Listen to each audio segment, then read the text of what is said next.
দুনিয়ার মানুষ মৃত মানুষের অভাব বুঝতে পারে, কিন্তু জীবিত মানুষের আর্তনাদ কখনো বুঝে না। ওই মানুষটা হৃদয়ের ভেতরে হাজার কষ্ট নিয়ে দুনিয়ার এদিক ওদিক ঘুরছে, কিন্তু বলার মতো কোনো আপনজন নাই, দেখানোর জন্য কোনো আপন প্রিয়জন নাই। যাকে শোনাবে হয়তো সে অন্য কোনো দুঃখে এবং কষ্টে আছে। কাকে শোনাবে? কে কার দুঃখ কষ্ট শুনতে বসে আছে? মনে রাখবেন, দুঃখে কষ্টে দুনিয়া, কারণ এটা দুনিয়া, এটা জান্নাত নয়। এজন্য দুনিয়াতে দুঃখ কষ্ট থাকবে, এগুলো যাবে না। আপনাকে এগুলার ভেতরে নিজেকে সামলিয়ে আল্লাহর উপরে ধৈর্য ধারণ করে আপনাকে থাকতে হবে। যদি ধৈর্য ধারণ করে চলতে পারেন, ধৈর্য ধারণ করে যদি থাকতে পারেন, দেখবেন আপনার ওই দুঃখ কষ্টগুলাকে আমার রব সুখে পরিণত করে দিয়েছে। আমার যুবক ভাইদেরকে আমি বলি, এখনো তুমি এক রহস্যের জালে আটকে আছো, তুমি দুনিয়ার মোহে পড়ে বসে আছো। আমি তোমাকে বলি, রাত যদি গভীর হয়, তুমি একবার তোমার এলাকার গোরস্থানের পাশে গিয়ে তুমি একটু দাঁড়াবে, একটু চিন্তা করবে, তুমি ওই গোরস্থানে গভীর রাতে এই কনকনে শীতের মধ্যে তোমার মতো হাজার যুবক শুয়ে আছে। আজকে তোমার অহংকার, তোমার রূপ নিয়ে, তোমার যৌবন নিয়ে, তোমার শরীর নিয়ে এই অহংকার, যুবক তুমি জানো না, একবার যদি ওই কবরে যাও তখন বুঝতে পারবে পোকা মাকড়গুলা তোমার শরীরের কোনো অংশ বাকি রাখবে না, অস্তিত্ব বিলীন হয়ে যাবে, হাড্ডি যারা আর কিছুই থাকবে না। এই জীবন নিয়ে আমাদের যে অহংকার, এগুলো বিলীন হয়ে যাবে মাটির নিচে, কিছুই আমাদের কাছে থাকবে না, অস্তিত্ব বিলীন হয়ে যাবে। হ্যাঁ, আমাদের কোনো অস্তিত্ব পাওয়া যাবে না। সেজন্য আমাদের উচিত এই জীবনকে সাজানো আল্লাহর দেওয়া বিধান অনুসারে, জীবনকে সাজানো নেক আমল অনুসারে। কারণ কবরে কেউ যাবে না, আমাদের সাথে আমাদের আমলগুলাই যাবে। আপনাকে যখন কবরে রেখে আপনার আত্মীয় স্বজন সবাই যখন চলে আসবে, 3টা কাপড় দিয়ে রাখবে। আপনি তো কোনোদিন কোনো সময় খাট ছাড়া আপনি শোন নাই, ম্যাট্রেস ছাড়া আপনি পিঠ লাগান নাই, কম্বল ছাড়া আপনি ঘুমান নাই, কিন্তু আপনার আত্মীয় স্বজনরা রূপটা যখন চলে গেছে, তখন আপনাকে কবরে রেখে আসবে। একটা তোষকও দিবে না, কম্বলও দেবে না, বালিশও দেবে না, 3টা কাপড়, অতি সাধারণ কাপড়, শীত মানার মতো কাপড় না, ওই 3টা কাপড় দিয়ে আপনাকে দাফন করে আসবে। যদি দুনিয়া থেকে যাওয়ার সময় আমল যদি নিয়ে যেতে পারেন, নবীর সুন্নত তরিকা যদি বুকে ধারণ করে যদি যেতে পারেন, তাহলে ওই কবরে যখন আপনাকে রাখা হবে, মুনকর নকির যখন আসবে প্রশ্ন করার জন্যে, আল্লাহ ডাক দিয়ে বলবে, মুনকর নকির, আমার বান্দারে ডিস্টার্ব করিস না, আন সাদাকা আব্দি, আমাকে জিজ্ঞাসা কর, আমার বান্দাটা সত্যবাদী, আমার বান্দাটা সত্যবাদী, ফাফশিরুহু মিনাল জান্নাহ, আমার বান্দাকে, আমার বান্দার পরিবার পরিজন যাদের জন্য জিন্দেগি কাটিয়েছে, ওই বান্দাকে তারা আজকে মাটির উপরে শোয়াইয়ে দিয়েছে, আমার বান্দার ঠান্ডা লাগবে, ফাফশিরুহু মিনাল জান্নাহ, যা জান্নাত থেকে একটা বিছানা এনে আমার বান্দার জন্য বিছিয়ে দে। আমার বান্দাকে কাপড় দিয়েছে 3 টুকরা, কনকনে শীতের ভেতরে শীত লাগবে, ডানে মাটি, বামে মাটি, উপরে মাটি, নিচে মাটি, মাটি থেকে ঠান্ডা তস উঠবে, বান্দা সহ্য করতে পারবে না। ওয়াল বিসুহু মিনাল জান্নাহ, আমার বান্দার জন্য জান্নাতি পোশাক এনে পরিয়ে দে। হ্যাঁ, ওখানে সময় কাটবে না, কিছুই নাই, কিভাবে সময় কাটবে?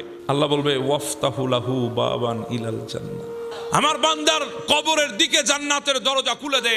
বান্দা কবরে শুয়ে শুয়ে জান্নাতের নাচ নিয়ামত দেখে দেখে বছর কোন দিকে গেছে বান্দা বলতেও পারবে না। সুবহানাল্লাহ।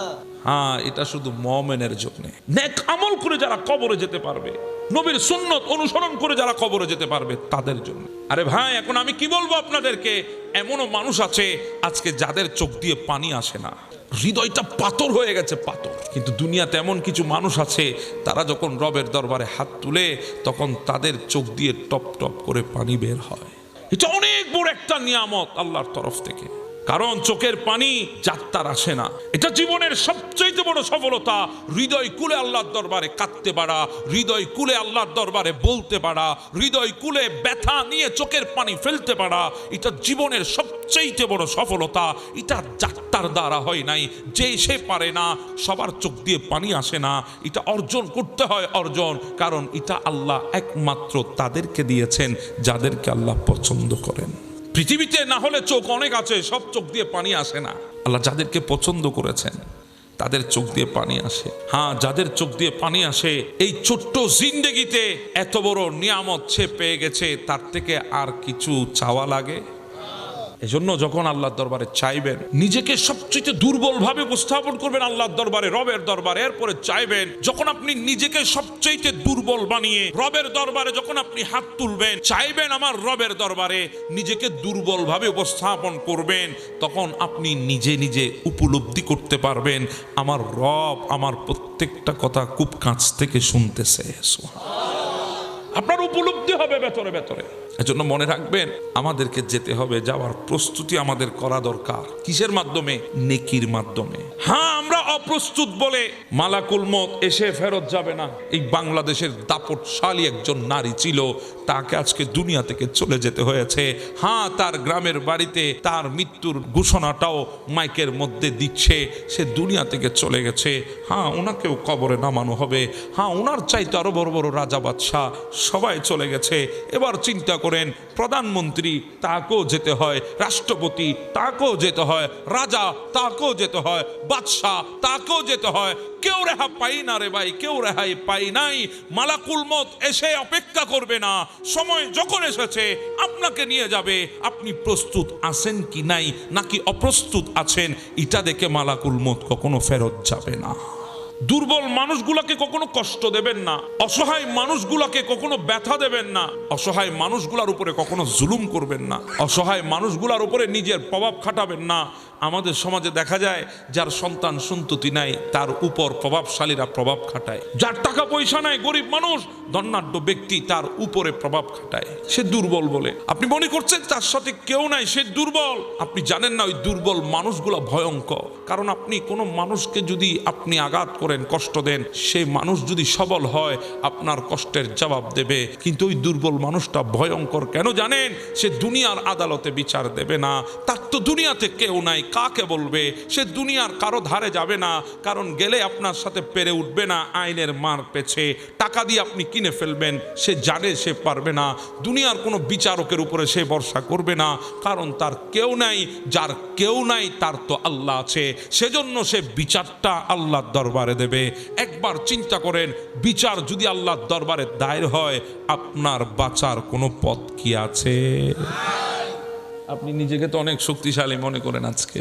হায় হায়, অনেক সময় মানুষের তুতনিটা চিপে ধরতে আপনি চিন্তা করেন না, দৌড়ে গিয়ে চিপে ধরেন। কেন? শক্তি আছে। আজকে শক্তি আছে, আপনি চিপে ধরছেন মানুষের তুতনি, মানুষের গলা চিপে ধরছেন। শক্তি আছে বলে। আপনি কত বড় শক্তিবান জানেন? যখন আপনার ভেতর থেকে রুটা চলে যাবে, ফালাউলা ইদা বালাগাতিল হুলকুম, যখন রুটা বের হয়ে যাবে, আপনি কত বড় শক্তিমান, কত বড় পাওয়ারফুল মানুষ, কত বড় রাজা বাদশাহ। আপনার জুবানের একটা ডাকে গোটা দুনিয়া কাঁদে। হ্যাঁ, আপনি পাওয়ারফুল মানুষ, কিন্তু যখন রুটা চলে যাবে, আপনার শক্তি এতটুকু, আপনি চোখের পাতাটাও বন্ধ করার সুযোগ পাবেন না। চোখের পাতাটাও বন্ধ করার শক্তি আপনার মধ্যে থাকবে না। এজন্য দেখবেন অনেকে যখন মারা যায় চোখের পাতা কি থাকে। আমার নবীর কাছে জিজ্ঞাসা করেছে সাইয়েদনা আবু হুরায়রা রাদিয়াল্লাহু তাআলা, নবী গো, মানুষ যখন দুনিয়া থেকে যায় চোখের পাতা খোলা থাকে কেন? তখন আমার নবী বলে, রুটা তো এদিক দিয়ে বের হয়। আমার নবী বলে, যখন রুটা বের হয়ে যায় তখন সে চোখ দিয়ে তাকিয়ে থাকে যে রুটার জন্য সে জিন্দেগির অনেক কিছু করেছে, সে রুটা তাকে একা ফেলে চলে যাচ্ছে। দেখেন, আপনার ভেতরে রুটাও আপনার আপন না, এটাও চলে যাবে। যদি আপনি নেক আমল করেন রুটা যাবে ইল্লিনের মধ্যে, আর যদি বদ আমল করেন রুটা যাবে সিজ্জিনের মধ্যে। ভালোবাসার মানুষ কোনোদিন হাত ছাড়ে না, যতই মুসিবত আসুক ভালোবাসার মানুষ কোনোদিন ছেড়ে যায় না। যত বিপদ আসুক ভালোবাসার মানুষ কোনোদিন আপনাকে একা ছাড়বে না। এজন্য পৃথিবীর বুকে ভালোবাসার মানুষ সিলেক্টেড করতে, নির্বাচন করতে আমরা ভুল করি। আমরা মনে করি ভালোবাসা সৌন্দর্যের ভেতরে আটকে আছে, ভালোবাসা তরুণ তরুণীদের মধ্যে আটকে আছে। না না, পৃথিবীর বুকে সবচাইতে পিওর ভালোবাসা হচ্ছে উম্মত নবীকে ভালোবাসবে। পৃথিবীর বুকে সবচাইতে পিওর ভালোবাসা হচ্ছে সন্তান মা বাবাকে ভালোবাসবে। এই ভালোবাসার মধ্যে কোনো স্বার্থ নাই। দুনিয়ার সব ভালোবাসার মধ্যে স্বার্থ আছে, মা বাবার ভালোবাসার মধ্যে কোনো স্বার্থ নাই। মা বাবা ভালোবাসে, হৃদয় উজাড় করে ভালোবাসে। কারণ পৃথিবীতে একজন আছে মা, যেই মা এই সিনাকে আপনার জন্য খাটও বানাইতে পারে, এই সিনাকে আপনার জন্য টয়লেটও বানাতে পারে, এই সিনাকে আপনার জন্য কম্বলও বানাইতে পারে। হ্যাঁ, পৃথিবীতে অনেক সিনার মধ্যে আপনি মাথা রাখতে পারেন, কিন্তু মায়ের সিনার মতো সিনা পৃথিবীতে আরেকটা হবে না। পৃথিবীতে সবচাইতে পিওর ভালোবাসা মায়ের ভালোবাসা। পৃথিবীতে আপনাকে ভালোবেসেছে দেখার পরে, চেনার পরে, আপনার অবস্থান দেখে, সৌন্দর্য দেখে, আপনার চেহারা দেখে, আপনার যৌবন দেখে, আপনার ক্ষমতা দেখে, আপনার টাকা দেখে দুনিয়া আপনাকে ভালোবাসে। কিন্তু মা বাবা আপনাকে না দেখে ভালোবেসেছে। যখন আপনি গর্ভে এসেছেন, মায়ের সংবাদ যখন এসেছে মা এবং বাবার কানে, সেদিন থেকে ভালোবাসা শুরু হয়েছে। সেদিন থেকে ভালোবাসা শুরু হয়েছে। আপনাকে দেখে নাই আপনি কালো হবেন না ফর্সা হবেন, আপনাকে দেখে নাই আপনি সম্পূর্ণ হবেন নাকি পঙ্গু হবেন, আপনাকে দেখেন নাই আপনি কি স্বাভাবিক হবেন নাকি আপনি প্রতিবন্ধী হবেন, আপনাকে দেখে নাই না দেখে ভালোবেসেছে। এজন্য তো বাবা যখন ডেলিভারির সময় আসে, অনেক মা ডাক্তারকে বলেছে, ও ডাক্তার যদি এমনটা আসে, যদি পরিস্থিতি এমনটা হয়, দুইজন থেকে একজনকে বেছে নিতে হবে। ও ডাক্তার আমার চিন্তা করবেন না, সন্তানকে বাঁচান। আমি তো দুনিয়া দেখেছি 20-25 বছর, আমার সন্তান তো দুনিয়া দেখে নাই। আমার সন্তানকে দুনিয়া দেখান। মতকে কবুল করে, মৃত্যুকে গ্রহণ করে, আজরাইলকে চোখের সামনে রেখে আমাদেরকে যিনি জন্ম দিয়ে ভালোবেসেছেন তিনি আমাদের মা। এত পিওর ভালোবাসা পৃথিবীতে আর কোথাও পাবেন না। আমাদের সমাজে একটা ঘরেও শান্তিতে নাই, কারণ আমাদের মধ্যে মহাব্বত নাই, ভালোবাসা নাই, হিংস্রতা আছে। আমরা বর্তমানে আমাদের ঘরের মানুষগুলোর সাথে পর্যন্ত আমরা রাজনীতি করি, ঘরের মানুষগুলোর সাথে আমরা কিছু পাওয়ার আশায় ভালো ব্যবহার করি, আর যদি পাওয়ার আশা না থাকে চরম দুর্ব্যবহার তার সাথে হয়। বাংলাদেশে কোনো ঘর এখন শান্তিতে নাই, দেশ শান্তি থাকবে দূরের কথা, ঘরও শান্তিতে নাই। কারণ আমাদের হৃদয় থেকে নবীর দেওয়া, নবীর প্রতিষ্ঠিত মোহাব্বত আমাদের হৃদয় থেকে চলে গেছে। আমরা মোহাব্বত মানি ওই হারাম রিলেশনকে বুঝেছি, মোহাব্বত মানি আল্লাহর দেওয়া হালাল সুন্দর ভালোবাসাকে আমরা বুঝি নাই। এই জন্য আজকে আমাদের সমাজ নষ্ট হয়ে গেছে। হযরতে সাইয়েদনা আব্দুল্লাহ আমার নবীর বাবা, উনি একদিন মক্কার বাজারে গিয়েছেন, দেখছে বাজারের মধ্যে মানুষ বিক্রি হচ্ছে, গোলাম দাসী বিক্রি হচ্ছে। হঠাৎ করে আব্দুল্লাহ এক জায়গায় গিয়ে দাঁড়িয়ে গেছেন, কারণ ওখানে একটা মেয়েকে দেখেছেন। মেয়েটা কালো, আফ্রিকান মেয়ে, কালো বর্ণের, কিন্তু চেহারার মধ্যে একটা মায়া আছে। মাত্র 9 বছরের শিশু। আব্দুল্লাহ মনে মনে চিন্তা করে, আমি তো ব্যবসার কাজে এদিক ওদিক যাই, আমার কলিজার টুকরা আমেনা তো ঘরে একা থাকে, যদি আমি তাকে নিয়ে যাই গোলাম হিসাবে নেব না, মেয়ে হিসাবে নিয়ে আমেনাকে উপহার দেব, সে আমার আমেনার সাথে থাকবে। নিয়ে গেছেন কিনে, গিয়ে বলে, আমেনা তোমার জন্য আমি সারপ্রাইজ এনেছি। কি এনেছেন? বলে, এমন একটা মেয়ে এনেছি যে আমার অবর্তমানে তোমার একাকী তোমার ভেতর থেকে বের করে দেবে, আমাদের ঘরের শূন্যতা দূর করে দেবে, আমি না থাকলেও তোমার একাকী মনে হবে না। মক্কার বাজার থেকে খরিদ করেছি আফ্রিকান মেয়ে, কালো বর্ণের। ওই মেয়েটা যখন আব্দুল্লাহ এবং আমেনার সংসারে এসেছে, দেখছে আমেনা ওই মেয়েটা আসার পর থেকে আব্দুল্লাহর ব্যবসা বাণিজ্যের মধ্যে বরকত হচ্ছে, সংসারে কুশাল নেমে এসেছে, আনন্দ নেমে এসেছে। তখন আমেনা মোহাব্বত করে ওই মেয়েটার নাম দিয়েছেন বারাকা। আব্দুল্লাহ চলে গেলেন, আমেনাকে ওই মেয়ের সাথে রেখে বলেছেন, বারাকা তুমি আমেনাকে দেখে রাখবা, আমার আমেনার গর্বের মধ্যে আমার কলিজার টুকরা সন্তান এসেছে, তুমি আমেনাকে দেখবা, তুমি আমেনার খেদমত করবা। আমি যাচ্ছি সিরিয়ায় ব্যবসায়ী কাজে। উনি গিয়েছেন, সেই যাওয়াটা ওনার জিন্দেগির শেষ যাওয়া ছিল, উনি আর আসে নাই ফেরত। আমার নবী যখন মা আমেনার গর্বের মধ্যে মাত্র 6 মাস, তখন খাজা আব্দুল্লাহ তিনি দুনিয়া থেকে বিদায় নিয়েছেন। ওই মেয়েটা বারাকা আমেনার পাশে ছিল, ছাড়ে নাই আমেনাকে। আমার নবী দুনিয়ার বুকে এসেছেন, আমেনার ঘরে বারাকা দেখেছে। সুবহানাল্লাহ। শুধু দেখে নাই, পৃথিবীতে সবচাইতে প্রথম আমার নবীর আগমনের পরে যিনি আমার নবীকে কুলে নিয়েছেন তিনি হচ্ছে ওই মেয়েটা বারাকা। সুবহানাল্লাহ। আমার নবীর জন্ম যিনি চোখে দেখেছেন, আমার নবীকে কুলে যিনি সর্বপ্রথম নিয়েছেন, তো আমার নবী শিশু বয়স থেকে দাস প্রথার বিরুদ্ধে ছিল। আমার নবী যখন বলছেন, আমার নবী যখন দেখছেন, তখন আমার নবী বলছিলেন, ও বারাকা আমি আমার মাকে বলছি আমার মা তোমাকে আজাদ করে দিক, আমার মা আজাদ করার পর তুমি আমার ঘর ছেড়ে চলে যাবে। তখন ওই মেয়েটা বলছে, না না না না আমি যাব না। কেন? বলে, আপনার বাবা আব্দুল্লাহ আপনার মাকে আর আপনাকে আমার কাছে আমানত রেখে গেছে, আমি যাব না আপনাদেরকে ছেড়ে, আমার জিন্দেগি আপনাদের জন্য, আপনারা আমাকে আজাদ করে দেন, যা ইচ্ছা তা করেন, আমি যাব না। এমনকি আমার নবীর দাদা ওনাকে বিবাহ পর্যন্ত দিতে চেয়েছে, উনি বিয়ে করে নাই। গিয়েছিলেন আমেনার সাথে আমার নবীকে নিয়ে ওই খাজা আব্দুল্লাহর কবর শরীফ জিয়ারত করবে। আসার পথে মদিনা হয়ে যখন আসছিলেন, আবুয়া নামক জায়গায় যখন এসেছেন, তখন মা আমেনা দুনিয়া থেকে বিদায় হয়ে যায়। আমার নবীর বয়স ছিল 6 কিংবা 7 বছর। আমার নবী যখন ছোট, আমেনা ডাক দিয়ে বলে, ও বারাকা, আমি তো চলে যাই, আমার কলিজার টুকরারে তোর হাতের মধ্যে আমানত দিয়ে গেলাম। এই বলে আমেনা দুনিয়া থেকে চলে গেলেন। বারাকা আমার নবীকে বুকের সাথে আগলে রেখেছেন। আমার নবীর দুদুমা ছিল, দুদুমা বুকের দুধ পান করিয়েছিলেন। ওই বারাকা দাদা চেয়েছিলেন বিয়ে দেওয়ার জন্যে, বলে, ও আব্দুল মুত্তালিব, আমি যাব না, কারণ আমেনা আমানত দিয়েছে রসুলুল্লাহকে, আমি রসুলুল্লাহর খেদমত করে জিন্দেগি কাটাই দেব, আমার নবীকে ছাড়া যায় নাই। আমার নবীও চেষ্টা করেছে বিয়ে দেওয়ার জন্যে। বলে, ও বেটা, আমি যদি চলে যাই তোমাকে কে দেখবে, তোমাকে কে খাবার দেবে, তোমাকে কে দেখভাল করবে? হ্যাঁ, পৃথিবীতে আমার নবীকে কেউ খাবার দিলে জোর করা যেত না। আমার নবী যদ্দুর খাবার তদ্দুর খেয়ে আলহামদুলিল্লাহ বলতেন, কেউ জোর করতে পারতো না। আমার নবী সেটা পছন্দ করতেন না।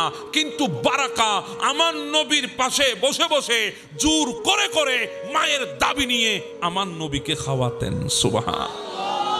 আমার নবীও খেতেন। পৃথিবীতে কেউ আমার নবীকে জোর করতে পারে নাই খানার বেলায়, কারণ আমার নবী বিসমিল্লাহ বলে শুরু করতেন, আলহামদুলিল্লাহ বলে শেষ করে দিতেন। যদ্দুর প্রয়োজন তদ্দুর কবুল করতেন। পৃথিবী আমার নবীকে জোর করতে পারে নাই, কিন্তু ওই বারাকা মহিলাটা আমার নবীকে জোর করে করে খাওয়াইয়াছেন। আমার নবী ওনাকে নাম ধরে ডাকেন নাই, আমার নবী ওনাকে উম্মি বলে ডাকতেন, মা বলে ডাকতেন। অথচ একজন কৃতদাসী ছিলেন। আরেকদিকে ছিল সবচাইতে কালো কুচকুচে আফ্রিকান মানুষ। আমার নবী ওনাকে মায়ের দরজা দিয়েছেন। সুবহানাল্লাহ। যখন আমার নবী মা খদিজাতুল কুবরাকে বিয়ে করেছেন, তখন আমার নবী বলে, উম্মি, এখন তো আমাকে দেখার জন্য খদিজা আছে, এখন আমি চাই আপনি একটা বিয়ে করেন।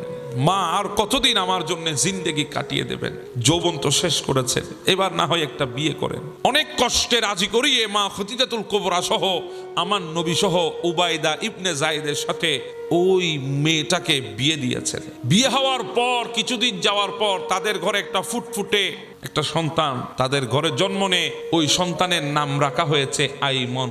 তখন থেকে ওই মহিলাকে আর কেউ বারাকা হিসাবে ডাকে না, ওই মহিলাকে উম্মে আইমন হিসাবে সবাই ডাকে। সুবহানাল্লাহ।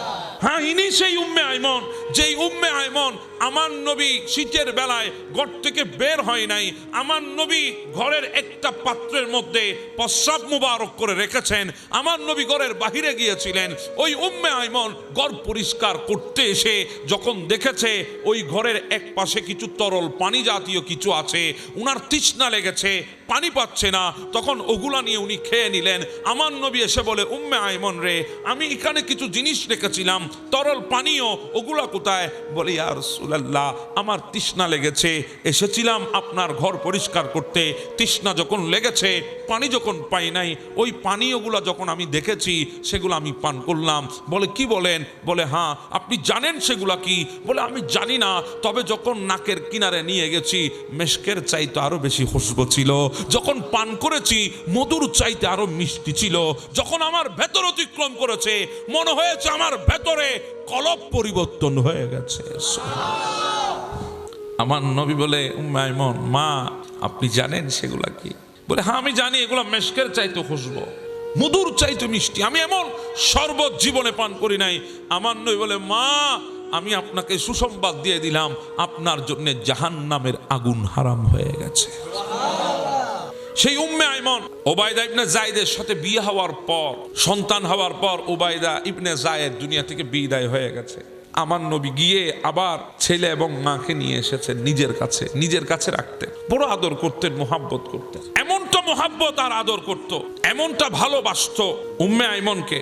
উম্মে আইমনকে নিয়ে যখন মদিনার দিকে আমার নবী হিজরত করেছেন, হিজরতের সময় আমার নবীর সাথে যখন উম্মে আইমন মিলিত হলো, বুড়া হয়ে গেছে, বয়স ভারী হয়ে গেছে, আর পারে না, ক্লান্ত হয়ে গেছে। তখন সাহাবীরা তাকিয়ে আছে।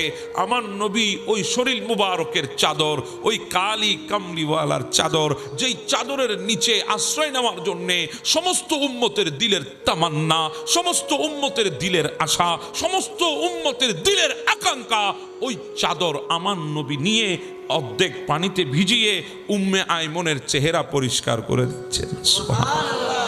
দুনিয়া দেখে আসে আমার নবী খেদমত করছেন দুদু মায়ের, পালক মায়ের। সুবহানাল্লাহ।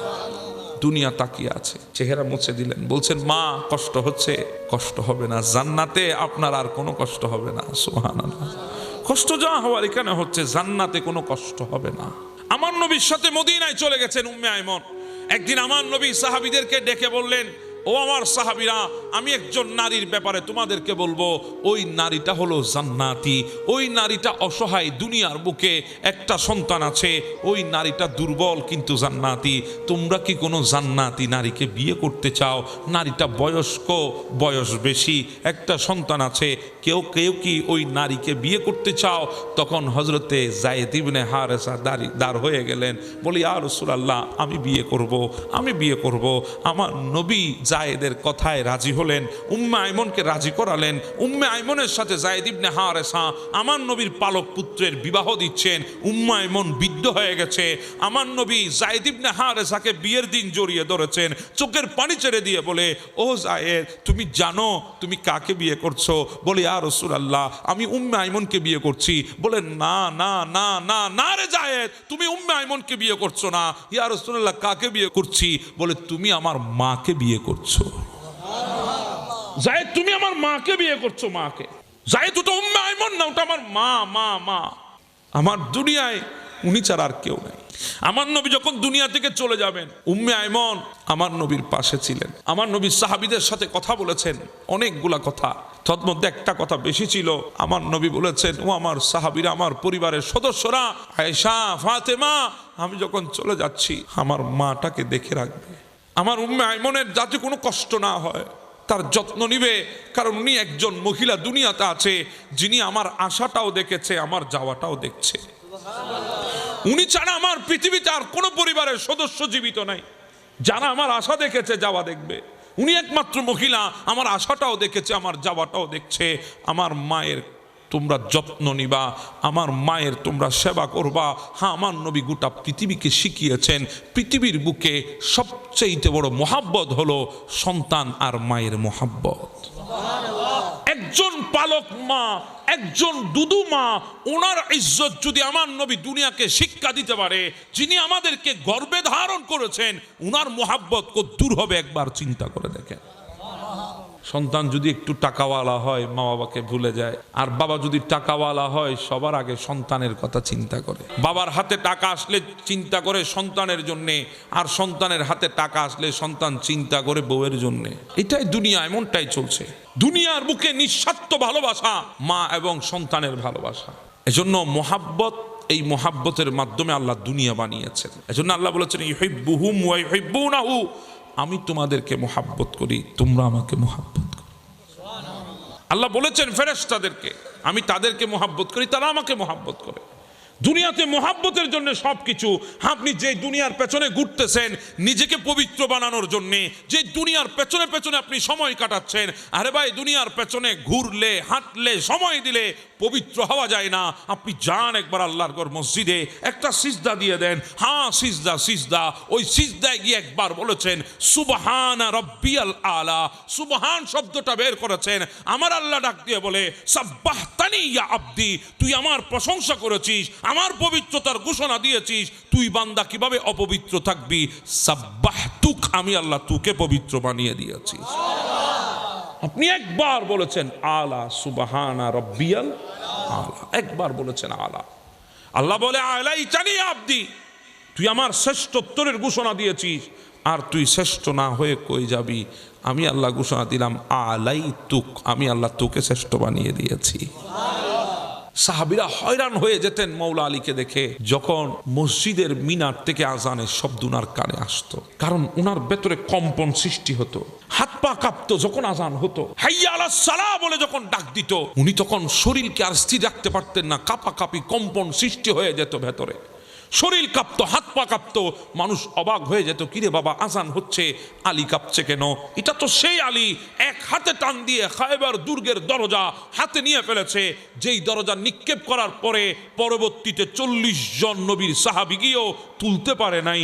সেই দরজা এক হাতে যিনি উঠাইছেন তিনি তো মাওলা আলী শেরে খোদা।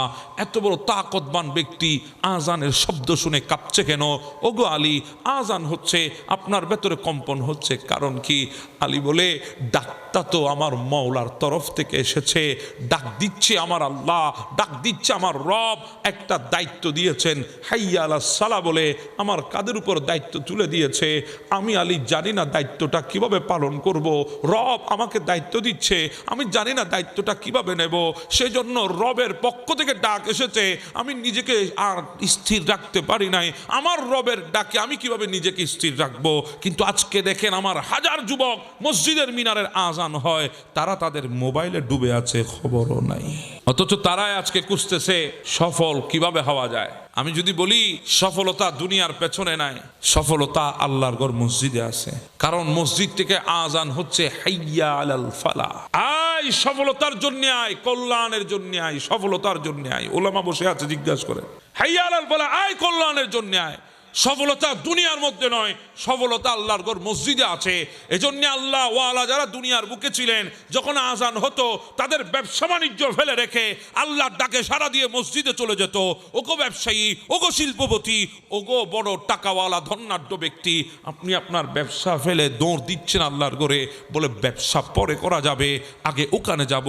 কারণ কি? বলে এটা ইনকামের জায়গা, ওটা বরকতের জায়গা। সুবহানাল্লাহ। এখন তো আমরা সারা রাত মোবাইলটা টিপি, যখন আজানের সময় হয় আস্তে করে মোবাইলটা বন্ধ করি, বালিশের তলে রাখি। কথা বলেন ঠিক না? চলে যেতে হবে আপনাকে, কিন্তু দুনিয়ার ঠান্ডায় আপনি অবাক হয়ে যাচ্ছেন, দুনিয়ার ঠান্ডাকে আপনি ভয় পাচ্ছেন, অথচ জানেন না যখন এই ঠান্ডাকালীন সময় আপনি যখন উজু বানান, পুকুরের ঘাটে নেমে কলের পানি ছেড়ে যখন উজু বানান, যখন উজু বানানোর সময় আপনার ভেতরে কম্পন সৃষ্টি হয়, আপনার ভেতরে যখন কাঁপাকাঁপি সৃষ্টি হয়, আমার আল্লাহ ডাক দিয়ে বলে ফেরেশতা বানাইতে নিষেধ করছিলি, দেখ আমার বান্দা এত কষ্ট করে আমাকে ডাকার জন্য রেডি হচ্ছে। ও ফেরেশতা দেখ আমার বান্দা ঠান্ডাকালে সবাই ঘুমিয়ে আছে কম্বলের উষ্ণতার ভেতরে, আমার বান্দা চলে আসতেছে আমার দরবারে মসজিদে যাই নামাজে। ও ফেরেশতা নিষেধ করেছিলি বানাইতে, দেখ না বান্দা কতটুকু মোহাব্বত করে। ও ফেরেশতা দেখ দেখ আমার বান্দা কষ্টের ভেতরেও আমি আল্লাহকে রাজি করার জন্য চেষ্টা করতেছে। ও ফেরেশতা তোরা সাক্ষী থাক, আমার বান্দা যেদিন আমার কাছে আসবে মাটির কোনো ঠান্ডা তাদেরকে স্পষ্ট করতে আমি দেব না, আমি আল্লাহ তাদেরকে উষ্ণতার ভেতরে রেখে দেব। উষ্ণতার ভেতরে রাখবেন কে? এই দুনিয়ার ঠান্ডা কি আসে যায়? দুনিয়ার আগুন কি আসে যায়? আপনি জানেন জাহান্নামের আগুন, দুনিয়ার আগুন আপনি দেখতেছেন লাল লাল, জাহান্নামের আগুন হচ্ছে কালো কুচকুচে, কালো কুচকুচে। ৩,৫০০ বছর ধরে আল্লাহ যে আগুনকে জ্বালাতে জ্বালাতে কালো বানিয়েছেন, কিভাবে সহ্য করবেন সেখানে? সেজন্য বলছি সময় এখনো আছে না নাই? আছে। আল্লাহর দরবারে চলে আসে, আল্লাহর ইবাদতে দাঁড়ান, এখনো সময় আছে, সময় এখনো আছে, এখনো আছে, এখনো আছে। হ্যাঁ সময় আছে, কিন্তু আপনি আসতে জানছেন না। সময় আছে, সময় আছে। দুনিয়া লাথি দিয়েছে আপনাকে, এখনো আপনি বুঝতেছেন না। মানুষগুলো ছেড়ে চলে গেছে, এখনো আপনার ভেতরে জ্ঞান আসতেছে না। সময় এখনো আছে। আল্লাহ তো ডাক দিয়েছে আপনাকে, ইয়া আইয়ুহাল ইনসানু মা গাররাকা বিরাব্বিকাল কারীম। সুবহানাল্লাহ। আমার রহমতের চাদরের নিচায় আল্লাহ ডাক দিয়েছে আপনাকে। যান, বিপদে সমস্ত দুয়ার বন্ধ হয়, আনন্দে বলেন বিপদে বলেন মাওলার দুয়ার কখনো বন্ধ হয় না। কথা বলেন ঠিক না?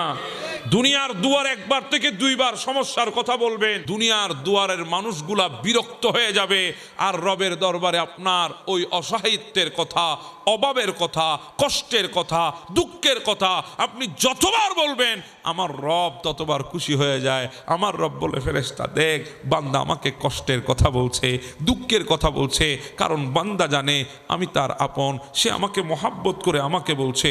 ও ফেরেশতা তোরা সাক্ষী থাক, বান্দা যা চাইবে তা দান করব। রু থাকলে জিন্দানা, রু চলে গেলে মুর্দানা। যদি বলেন হুজুর কেমনে বুঝলেন? ডাক্তার তো বলে যখন আপনার হার্টবিট নড়ছে না পালস যখন চলছে না আপনাকে মৃত ঘোষণা করেছে। হ্যাঁ, এটা দুনিয়ার সায়েন্সে বলে, কিন্তু আমার কোরআনের সায়েন্স বলে ভেতরে দেহের ভেতরে রু থাকলে তুমি জিন্দা না, আর দেহের ভেতরে রু না থাকলে তুমি মুর্দা না। কখন? তখন আমার আল্লাহ বলে দিয়েছেন, যখন আরবের মানুষেরা আমার নবীর কথা শুনছে না, আবু জাহেল, উতবা, সাইবা আমার নবী দাওয়াত দিয়েছে, আল্লাহর ওয়াহাদানিয়তের দাওয়াত, তারা শুনে না আমার নবীর কথা, তখন আমার আল্লাহ ডাক দিয়ে বলে, ইয়া রাসূলুল্লাহ, তারা আপনার কথা শুনবে না কেন? লা তুসমাউল মৌতা, তারা মৃত। তারা কি? জি বলেন না, তারা কি? সুম্মুন বুকমুন উমিয়ুন, তাদের কান আছে শুনে না, তাদের চোখ আছে দেখে না, জুবান আছে, তারা মৃত। তুসমাউল মৌতা, লা তুসমাউল মৌতা, হুজুর ঠিক আছে না? তারা মৃত, আপনার কথা তারা শুনবে না, সামাত করবে না, শোনার শক্তি তাদের ভেতরে নেই, কারণ তারা মৃত। আল্লাহ আবু জাহেল চলছে, বলে না নবীর কথা যখন শুনে নাই তারা মুর্দা। আবু লাহাব চলছে, বলে আমার নবীর কথা শুনে নাই, তারা মুর্দা। উতবা সাইবা চলছে, বলে আমার নবীর কথা শুনে নাই, তারা মুর্দা, তারা মুর্দা, তারা মুর্দা। যারা মক্কার জমিনে চলছে, আমার নবীর কথা শুনে নাই, আল্লাহ বলছে মুর্দা, অথচ ভেতরে রু আছে, হার্টবিট চলছে, পালস চলছে, এরপরও বলছে আল্লাহ তারা মুর্দা। আর ওইদিকে উহুদের ময়দানে হজরতে আমির হামজা দিল বের হয়ে গেছে, শরীর টুকরো টুকরো হয়ে গেছে, হিন্দা কলিজা বের করে চাবিয়েছে, দুনিয়া একসাথে হয়েছে হামজাকে মৃত বলার জন্য। আল্লাহ ডাক দিয়ে বলে, ওয়ালা তাকুলু লিমান ইউকতালু ফি সাবিলিল্লাহি আমওয়াত বাল আহিয়া। ও দুনিয়া, হামজাকে মৃত বলবো না, কারণ হামজা আমার প্রেমে জান দিয়েছে, আমার নবীর প্রেমে জান দিয়েছে, সে মুর্দা নয়, সেই জীবিত। সুবহান। এজন্য জিন্দেগির নাম নবীর ওয়াফাদারি। জিন্দেগির নাম কি? যার ভেতরে নবীর ওয়াফাদারি নাই সে মুর্দা, সে জিন্দা না। এটা আমি বলছি নাকি আল্লাহ বলছেন? আল্লাহ। অসুবিধা হয় আপনাদের? ওই ব্যক্তি মূর্তিকে সামনে নিয়ে বলছে সনম সনম সনম, পূজা করছে। হঠাৎ তার মুখ ফুসকে বের হয়ে গেছে সামাদ। চমৎকার নাম, কুল হুয়াল্লাহুল আহাদ আল্লাহুস সামাদ। কার নাম? সামাদ। সামাদ মানে তিনি কারো মুখাপেক্ষী না, গোটা পৃথিবী, গোটা সৃষ্টি, গোটা মখলুক তার মুখাপেক্ষী। সুবহানাল্লাহ বলবেন না? হঠাৎ করে সামাদ বের করেছে। আমার আল্লাহ ডাক দিয়ে বলে, লাব্বাইক ইয়া আবদি, ও বান্দা আমি উপস্থিত আছি। ফেরেশতারা বলে, আল্লাহ হায়াত শেষ করেছে সনম বলে বলে, আজকে ভুলে বলে ফেলেছে সামাদ।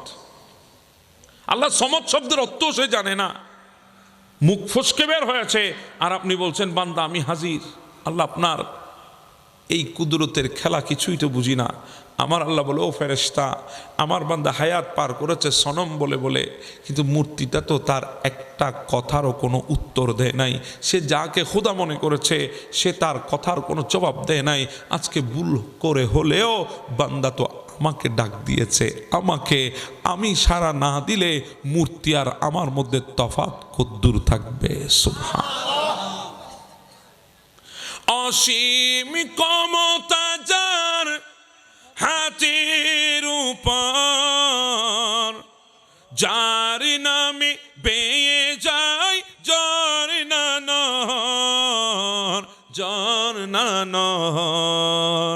আল্লাহ আল্লাহ রবে সবে দিওয়ানা, প্রভুর প্রেমে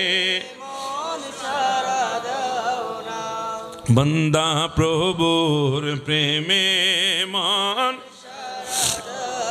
হৃদয়ের জানালাটা খুলে দাও না, প্রভুর প্রেমে মন।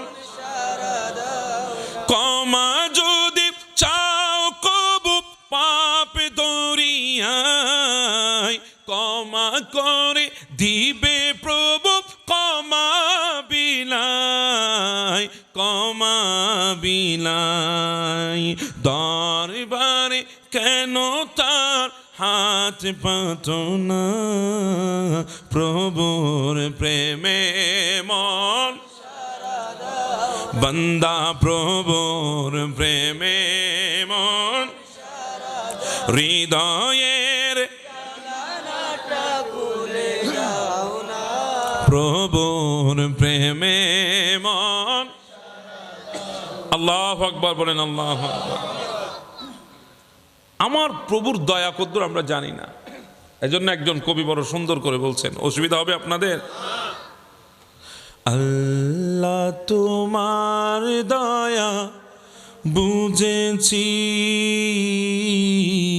বুঝেছি বহুদিন পর। আল্লাহ তোমার দয়া বুঝেছি বুঝেছি বহুদিন পর। ভেবেছি দুনিয়া কত যে আপন, আসলে দুনিয়াটা পর। আল্লাহ তোমার দয়া বুঝেছি বুঝেছি বহুদিন পর। হায়াতের বাজেট শেষের দিকে করেছি গুনাহ পাহাড় সমান। তুমি যদি এখন ক্ষমা না করো, কার ধারে যাব হে রহিম রহমান। তোমার দয়া ছাড়া স্বর্গে জায়গা হবে না আমি বুঝেছি। ভেবেছি দুনিয়া কত যে আপন, আসলে দুনিয়াটাই পর। আল্লাহ তোমার দয়া বুঝেছি বুঝেছি বহুদিন পর। আল্লাহ তোমার দয়া বুঝেছি বুঝেছি বহুদিন পর। আল্লাহু আকবার বলেন। আমার আল্লাহর দয়ার সামনে কোনো কিছু আছে? বলেন কোনো কিছু আছে? এজন্য মুসা কালিমুল্লাহ জিজ্ঞাসা করেছিলেন, আল্লাহ যদি আপনার কোনো নেককার আপনাকে ডাক দে আপনি কিভাবে সাড়া দেন? বলে লাব্বাইক ইয়া আব্দি। তখন মুসা কালিমুল্লাহ বলেছে, আল্লাহ যখন গুনাহগারে ডাক দে আপনি কিভাবে সাড়া দেন? বলে আমার কোনো গুনাহগার বান্দা ডাক দিলে লাব্বাইক লাব্বাইক লাব্বাইক ইয়া আব্দি। মুসা কালিমুল্লাহ হতভম্ব হয়ে গেলেন। আল্লাহ নেককার ডাক দিয়েছে একবার সাড়া দিয়েছেন, গুনাহগারের ডাকে বুঝি তিনবার সাড়া দিলেন। আল্লাহ বলে, ও মুসা নেককারের জন্য তো নেকি আছে, গুনাহগারের জন্য তো আমি ছাড়া আর কেউ নাই। সুবহানাল্লাহ। এজন্য আপনি ডাক দেন মাওলাকে, আপনার ডাক আমার আল্লাহ শুনবে, আমার আল্লাহ শুনবে। আপনি জানেন না আমার আল্লাহ আপনার কদ্দুর কাছে। নাহানু আকরাবু মিন হাবলিল ওয়ারিদ। হুজুর বসা আছে, গর্দানার শাহে রগের চাইতে আরো বেশি আমার আল্লাহ আমাদের প্রত্যেকটা হৃদয়ের দরকার জানে। জানে কি জানে না? সেজন্য আল্লাহর দরবারে চান। এজন্য আল্লাহকে বলেন আপনার হৃদয়ে কি আছে, আপনি মাওলার কাছে চান। দুনিয়া আপনার জন্য বন্ধ, কিন্তু আমার রবের দরজা আপনার জন্য খোলা, আপনি চাইবেন। আরেকটা কথা, পৃথিবীতে কোনো দুর্বল মানুষের উপরে আঘাত করবেন না। যার টাকা নাই, পয়সা নাই, সম্পদ নাই, পরিবার নাই, আত্মীয় স্বজন নাই, ওই দুর্বল মানুষ যাকে আমরা দুর্বল মনে করি, অসহায় মনে করি, ওই দুর্বল অসহায় মানুষগুলাকে কোনোদিন জুলুম করবেন না। আরা আরো দ যে গরিব রাস্তার থাকি ভদ্দাল না আরা আরো দ এবে কোনো দহ দেন নৈদ্যুকে নখ। কথা বলেন ঠিক না? কারণ আমাদেরকে কোনো জিনিসে আমাদের হয় না, আমাদের চাহিদা দিন বা দিন বাড়তেছে, আমাদের চাহিদা দিন বা দিন বাড়তেছে। আমরা আজকে একটা করলে আগামীকাল আরেকটা স্বপ্ন দেখি। কথা বলেন ঠিক না? একবারও ভাবি না ওই স্বপ্নগুলো দুনিয়ায় থাকবে, আমাকে একা কবরে চলে যেতে হবে। এজন্য আজকে থেকে আপনারা মনে মনে ধারণ করেন, মনে মনে ধারণ করেন যে আজকে থেকে আমরা যত মুসিবতে পড়ব, যত ইচ্ছা যত চাহত সবগুলা চাইবো কার কাছে? আল্লাহর কাছে বলবেন। আপনার হৃদয়ের ব্যথাগুলো শুনেন কে? কারণ আল্লাহ আপনাকে মোহাব্বত করেন। ইউহিব্বুহুম ওয়া ইউহিব্বুনাহু, আল্লাহ মোহাব্বত করে আমাদেরকে। পৃথিবীর বুকে মহান রব্বুল আলামিন গোটা কায়নাতটাকে আল্লাহ বানিয়েছেন মোহাব্বতের উপরে ভিত্তি করে। সুবহানাল্লাহ। কিসের উপরে? মোহাব্বত, ভালোবাসা, হৃদ্রতা, আন্তরিকতা, দয়া, মায়া, এটার উপরে ভিত্তি করে আল্লাহ দুনিয়া বানিয়েছে। হ্যাঁ, মোহাব্বত যদি না থাকতো আল্লাহ কখনো আমাদেরকেও বানাইতেন না। মোহাব্বত আছে কারণ ফেরেশতারা নিষেধ করেছিল আল্লাহ প্রয়োজন নাই, আল্লাহ প্রয়োজন নাই। তারা ফিতনা করবে, ফাসাদ করবে, রক্তারক্তি করবে, আল্লাহ প্রয়োজন কি? আল্লাহ আপনার ইবাদত করার দরকার। আল্লাহ আমরাও তো আছি আপনার ইবাদত করার জন্যে। বলেছেন কিছু ফেরেশতাকে দাঁড়িয়ে দাঁড়িয়ে ইবাদত করতে, তারা তো দাঁড়ানোর মধ্যে আপনার ইবাদতের রত আছে। আল্লাহ বলেছেন কাউকে রুকুর মধ্যে ইবাদত করার জন্যে, আপনার অগণিত ফেরেশতা রুকুতে রয়ে গেছে, কিয়ামত পর্যন্ত থাকবে ওই রুকুর মধ্যে আপনার ইবাদত করতেছে। হ্যাঁ, আপনি বলেছেন বসে বসে তাশাহুদে ইবাদত করার জন্যে, অনেকে তাশাহুদের মধ্যে রয়ে গেছে। আল্লাহ আপনি বলেছেন সিজদায় পড়ে ইবাদতের জন্যে, অনেকে সিজদায় পড়ে রয়ে গেছে। আল্লাহ ইবাদত করার জন্যে আমরা আছি, প্রশংসা করার জন্যে আমরা আছি, তারিফ করার জন্যে আল্লাহ আমরা আছি। আল্লাহ ইনসান বানানোর প্রয়োজন নাই। আমার আল্লাহ ফেরেশতাদের কথার বাইরে গিয়ে আল্লাহ আমাদেরকে মোহাব্বত করে বানিয়েছেন। ইউহিব্বুহুম ওয়া ইউহিব্বুনাহু। আল্লাহ বলে তোরা জানিস না তারা আমাকে মোহাব্বত করবে, আমি তাদেরকে মোহাব্বত করব। আর একটু জোরে বলি না সুবহানাল্লাহ। আল্লাহ আমাদেরকে মোহাব্বত করে বানিয়েছেন। এজন্য পৃথিবীর বুকে সবচাইতে দামি শ্রেষ্ঠ মকামের নাম হচ্ছে মাহবুবিয়ত। আর ওই মাহবুবিয়তের মকামে আল্লাহ বসিয়েছেন আমার নবী আখিরুজ জামানকে। সুবহানাল্লাহ। এজন্য আমার নবীকে বলা হয় হাবিবুল্লাহ। কি বলা হয়? হাবিবুল্লাহ। আমার নবীকে হাবিব বলা হয় কারণ মোহাব্বত করে আল্লাহ আমার নবীকে বানিয়েছেন, ভালোবাসা, হৃদ্রতা আমার নবীকে বানিয়েছেন। এজন্য মনে রাখবেন গোটা পৃথিবীর মোহাব্বতের কেন্দ্র হচ্ছে আমার নবী, স্রষ্টার মোহাব্বতের কেন্দ্র হচ্ছে আমার নবী। সুবহানাল্লাহ। আল্লাহ পৃথিবীতে সর্বশ্রেষ্ঠ, সবচাইতে বেশি যাকে মোহাব্বত করেন তিনি আমার নবী।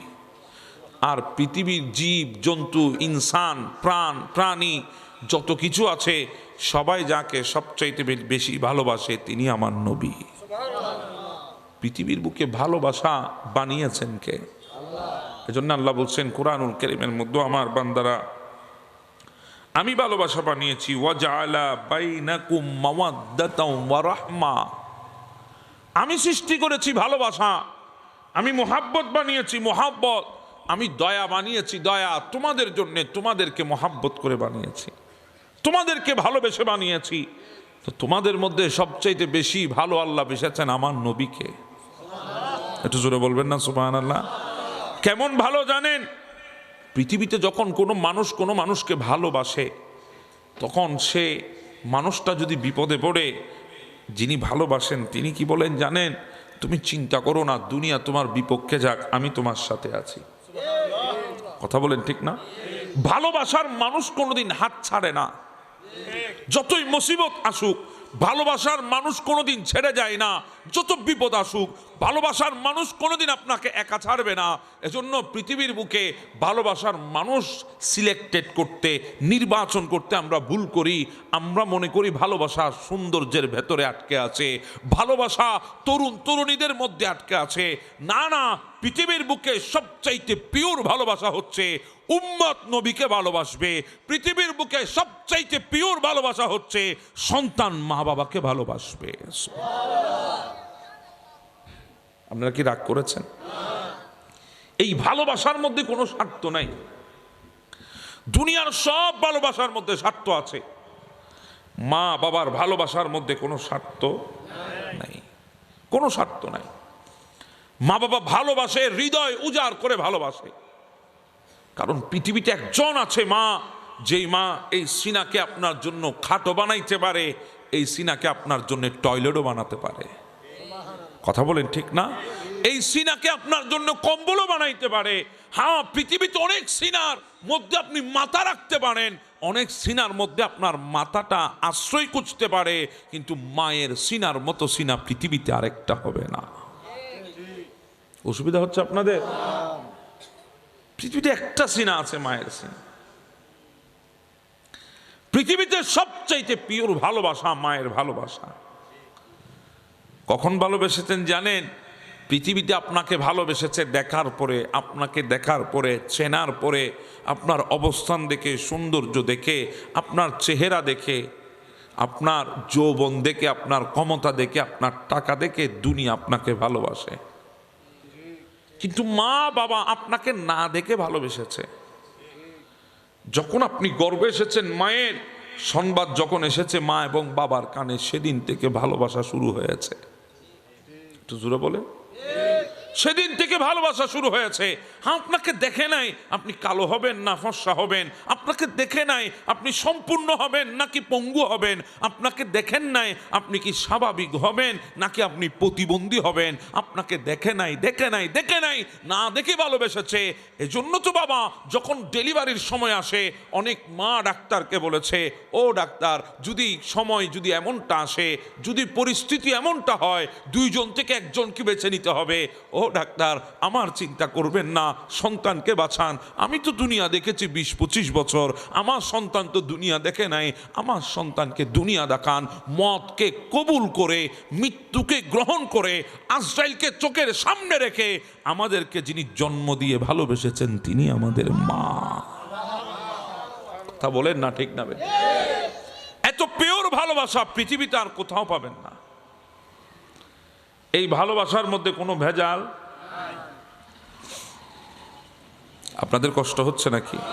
আপনারা আমার দিকে তাকান, এদিক ওদিক কি আপনারা কি আমাকে দেখতে অপছন্দ হচ্ছে? আমি আগে বলেছি আমাকে একটু সময় দেন, আমি বেশি আপনাদের কথা বলবো না, একটু আমার দিকে মনোযোগ লাগবে আপনাদের। আমার কাছে সুর টুন নাই, টান টুন দিয়ে আপনাদের হৃদয় একদম কোনাকুন্যা করার মতো আমার কাছে কিছু নাই। আমি এভাবে কথা বলবো, আপনারা একটু মন দিয়ে শোনার চেষ্টা করেন। কারণ আমি সবসময় বলি আমি পরিবর্তনের জন্য আসি, আমি চাই আপনারা পরিবর্তন হন। আমাদের সমাজটা বর্তমানে বড় ফিতনা ফাসাদের মধ্যে ডুবে আছে। আজকে আমরা তো বলি দেশ শান্তি নাই, দেশের কথা বাদ দেন, আমাদের সমাজে একটা ঘরেও শান্তিতে নাই। কথা বলেন না, ঠিক না বেটে? কারণ আমাদের মধ্যে মহাব্বত নাই, ভালোবাসা নাই, হিংস্রতা আছে। আমরা বর্তমানে আমাদের ঘরের মানুষগুলোর সাথে পর্যন্ত আমরা রাজনীতি করি। কথা বলেন, ঠিক না? ঘরের মানুষগুলোর সাথে আমরা কিছু পাওয়ার আশায় ভালো ব্যবহার করি, আর যদি পাওয়ার আশা না থাকে চরম দুর্ব্যবহার তার সাথে হয়। কথা বলেন, ঠিক না?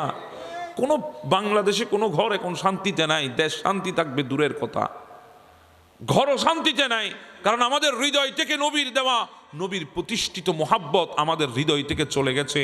আমরা মোহাব্বত মানি ওই হারাম রিলেশনকে বুঝেছি, মোহাব্বত মানি আল্লাহর দেওয়া হালাল সুন্দর ভালোবাসাকে আমরা বুঝি নাই। এই জন্য আজকে আমাদের সমাজ নষ্ট হয়ে গেছে। হযরতে সাইয়েদনা আব্দুল্লাহ, আমার নবীর বাবা,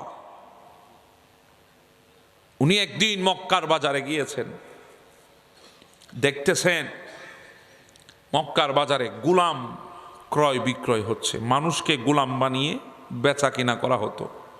সময় পৃথিবীতে এমনটাও ছিল, গোলাম বানিয়ে বিক্রি করা হতো।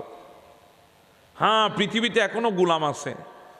আপনি যদি বলেন হুজুর কোথায় আছে, হ্যাঁ, আগের চাইতে আরো নিকৃষ্ট গোলাম আছে। আগে যেমন টাকা দিয়ে মানুষকে ভোগ করা হতো, বর্তমানে এখনো টাকা দিয়ে মানুষকে ভোগ করা হয়, জুলুম করা হয়। আছে না নাই? আমাদের ঘরে যদি কোনো মানুষ, কোনো কামলা যদি কাজ করে, আমরা তাদেরকে দাসীর চাইতে আরো বেশি করি। কথা বলেন, ঠিক না? আমরা তাদেরকে আমাদের খাদেম হিসাবে না, আমরা তাদেরকে আমাদের গোলাম হিসাবে চিন্তা করি। আছে না নাই? আছে। তখন তো গোলাম প্রথা ছিল, দাস প্রথা ছিল। উনি বাজারে গিয়েছেন, দেখছে বাজারের মধ্যে মানুষ বিক্রি হচ্ছে, গোলাম দাসী বিক্রি হচ্ছে। হঠাৎ করে আব্দুল্লাহ এক জায়গায় গিয়ে দাঁড়িয়ে গেছেন। কারণ ওখানে একটা মেয়েকে দেখেছেন, মেয়েটা কালো, আফ্রিকান মেয়ে, কালো বর্ণের, একটু রুগ্ন, শুকনো, দুর্বল, কিন্তু চেহারার মধ্যে একটা মায়া আছে। মাত্র 9 বছরের শিশু।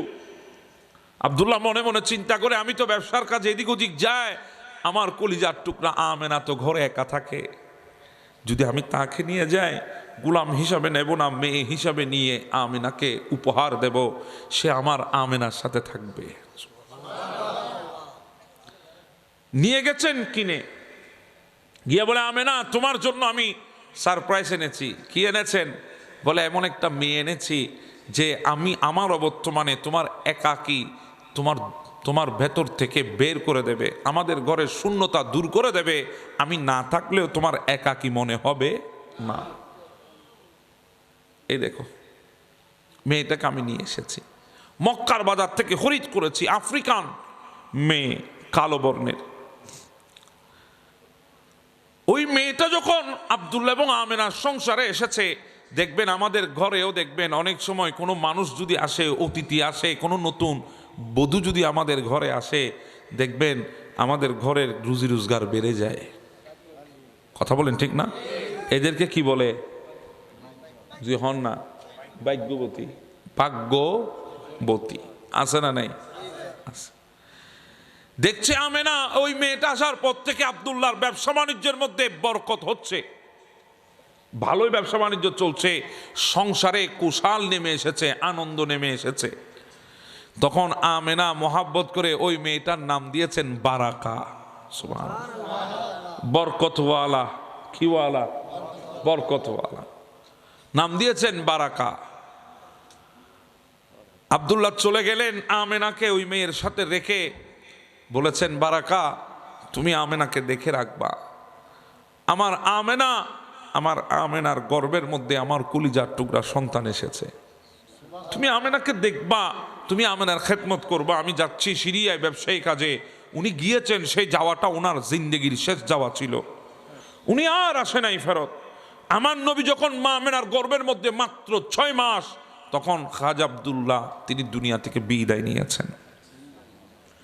ওই মেয়েটা বারাকা আমেনার পাশে ছিল, ছাড়ে নাই আমেনাকে। আমার নবী দুনিয়ার বুকে এসেছেন, আমেনার ঘরে বারাকা দেখেছে। সুবহানাল্লাহ। শুধু দেখে নাই, পৃথিবীতে সবচাইতে প্রথম আমার নবীর আগমনের পরে যিনি আমার নবীকে কুলে নিয়েছেন, তিনি হচ্ছে ওই মেয়েটা বারাকা। সুবহানাল্লাহ। আমার নবীর জন্ম যিনি চোখে দেখেছেন, আমার নবীকে কুলে যিনি সর্বপ্রথম নিয়েছেন, তো আমার নবী শিশু বয়স থেকে দাস প্রথার বিরুদ্ধে ছিল। আমার নবী যখন বলছেন, আমার নবী যখন দেখছেন, তখন আমার নবী বলছিলেন, ও বারাকা, আমি আমার মাকে বলছি, আমার মা তোমাকে আজাদ করে দিক, আমার মা আজাদ করার পর তুমি আমার ঘর ছেড়ে চলে যাবে। তখন ওই মেয়েটা বলছে, না না না না, আমি যাব না। কেন? বলে, আপনার বাবা আব্দুল্লাহ আপনার মাকে আর আপনাকে আমার কাছে আমানত রেখে গেছে, আমি যাব না আপনাদেরকে ছেড়ে, আমার জিন্দেগি আপনাদের জন্য, আপনারা আমাকে আজাদ করে দেন, যা ইচ্ছা তা করেন, আমি যাব না। এমনকি আমার নবীর দাদা ওনাকে বিবাহ পর্যন্ত দিতে চেয়েছে, উনি বিয়ে করে নাই। গিয়েছিলেন আমেনার সাথে আমার নবীকে নিয়ে ওই খাজা আব্দুল্লাহর কবর শরীফ জিয়ারত করবে। আসার পথে মদিনা হয়ে যখন আসছিলেন, আবুয়া নামক জায়গায় যখন এসেছেন, তখন মা আমেনা দুনিয়া থেকে বিদায় হয়ে যায়। আমার নবীর বয়স ছিল 6 কিংবা 7 বছর। আমার নবী যখন ছোট, আমেনা ডাক দিয়ে বলে, ও বারাকা, আমি তো চলে যাই, আমার কলিজার টুকরারে তোর হাতের মধ্যে আমানত দিয়ে গেলাম। এই বলে আমেনা দুনিয়া থেকে চলে গেলেন। বারাকা আমার নবীকে বুকের সাথে আগলে রেখেছেন। আমার নবীর দুদুমা ছিল, দুদুমা বুকের দুধ পান করিয়েছিলেন। ওই বারাকা দাদা চেয়েছিলেন বিয়ে দেওয়ার জন্যে, বলে, ও আব্দুল মুত্তালিব, আমি যাব না, কারণ আমেনা আমানত দিয়েছে রসুলুল্লাহকে, আমি রসুলুল্লাহর খেদমত করে জিন্দেগি কাটাই দেব, আমার নবীকে ছাড়া যায় নাই। আমার নবীও চেষ্টা করেছে এসেছে বিয়ে দেওয়ার জন্যে। বলে, ও বেটা, আমি যদি চলে যাই তোমাকে কে দেখবে, তোমাকে কে খাবার দেবে, তোমাকে কে দেখভাল করবে? হ্যাঁ, পৃথিবীতে আমার নবীকে কেউ খাবার দিলে জোর করা যেত না। আমার নবী যদ্দুর খাবার তদ্দুর খেয়ে আলহামদুলিল্লাহ বলতেন, কেউ জোর করতে পারতো না। আমার নবী সেটা পছন্দ করতেন না। কিন্তু বারাকা আমার নবীর পাশে বসে বসে জোর করে করে মায়ের দাবি নিয়ে আমার নবীকে খাওয়াতেন। সুবহান। আমার নবীও খেতেন। পৃথিবীতে কেউ আমার নবীকে জোর করতে পারে নাই খানার বেলায়, কারণ আমার নবী বিসমিল্লাহ বলে শুরু করতেন, আলহামদুলিল্লাহ বলে শেষ করে দিতেন। যদ্দুর প্রয়োজন তদ্দুর কবুল করতেন। পৃথিবী আমার নবীকে জোর করতে পারে নাই, কিন্তু ওই বারাকা মহিলাটা আমার নবীকে জোর করে করে খাওয়াইয়াছেন। আমার নবী ওনাকে নাম ধরে ডাকেন নাই, আমার নবী ওনাকে উম্মি বলে ডাকতেন, মা বলে ডাকতেন। অথচ একজন কৃতদাসী ছিলেন। কি ছিলেন? কৃতদাসী। আরেকদিকে ছিল সবচাইতে কালো কুচকুচে আফ্রিকান মানুষ। আমার নবী ওনাকে মায়ের দরজা দিয়েছেন। সুবহান। যখন আমার নবী মা খদিজাতুল কুবরাকে বিয়ে করেছেন, তখন আমার নবী বলে, উম্মি, এখন তো আমাকে দেখার জন্য খদিজা আছে, এখন আমি চাই আপনি একটা বিয়ে করেন। মা, আর কতদিন আমার জন্য জিন্দেগি কাটিয়ে দেবেন? যৌবন তো শেষ করেছেন, এবার না হয় একটা বিয়ে করেন।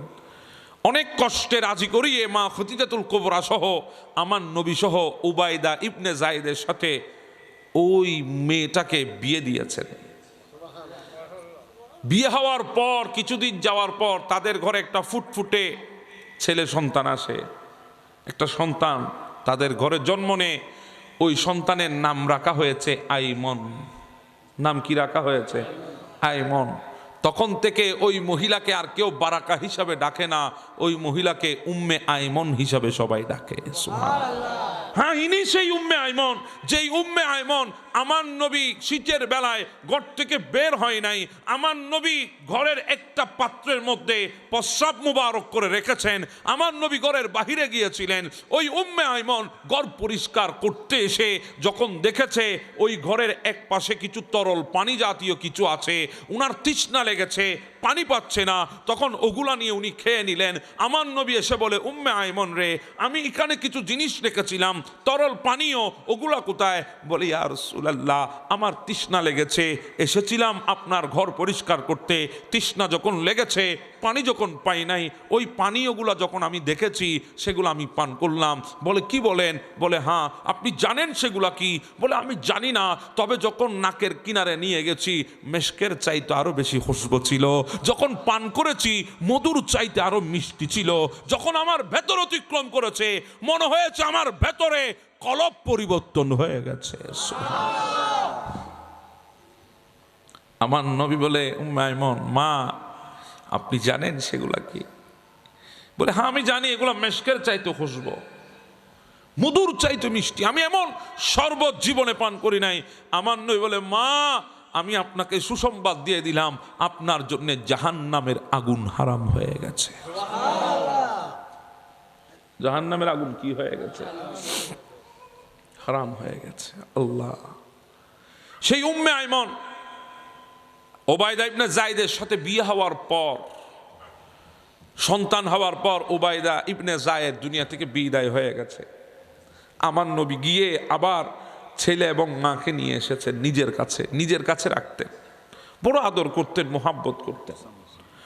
এমনটা মোহাব্বত আর আদর করত, এমনটা ভালোবাসত উম্মে আইমনকে। অসুবিধা হচ্ছে? ইন্দি চলে না, ইন্দি চলে, তুমি এদিকে চলে আসো, এই পাশে আসো, এই পাশে আসো। আল্লাহুম্মা সাল্লি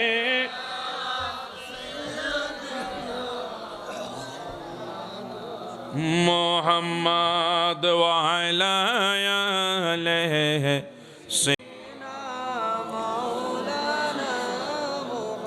সবাই একটু নরম হয়ে গেছেন না?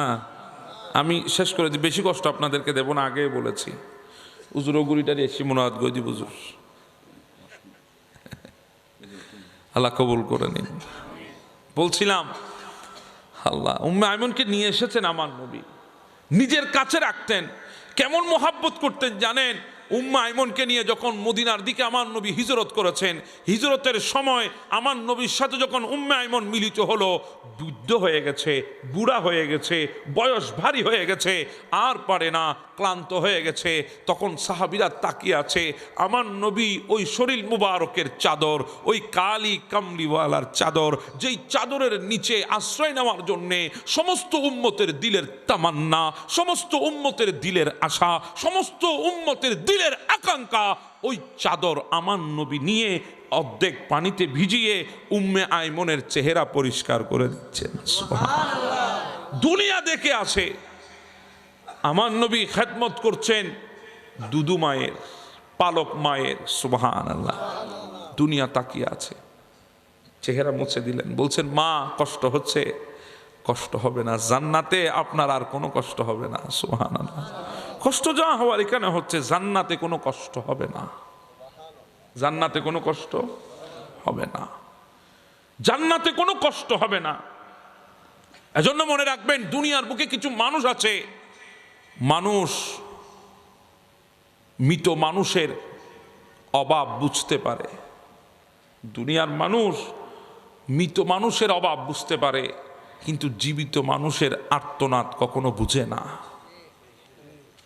ওই মানুষটা হৃদয়ের ভেতরে হাজার কষ্ট নিয়ে দুনিয়ার এদিক ওদিক ঘুরছে, কিন্তু বলার মতো কোনো আপনজন নাই, শোনানোর জন্য কোনো বন্ধু নাই, দেখানোর জন্য কোনো আপন প্রিয়জন নাই।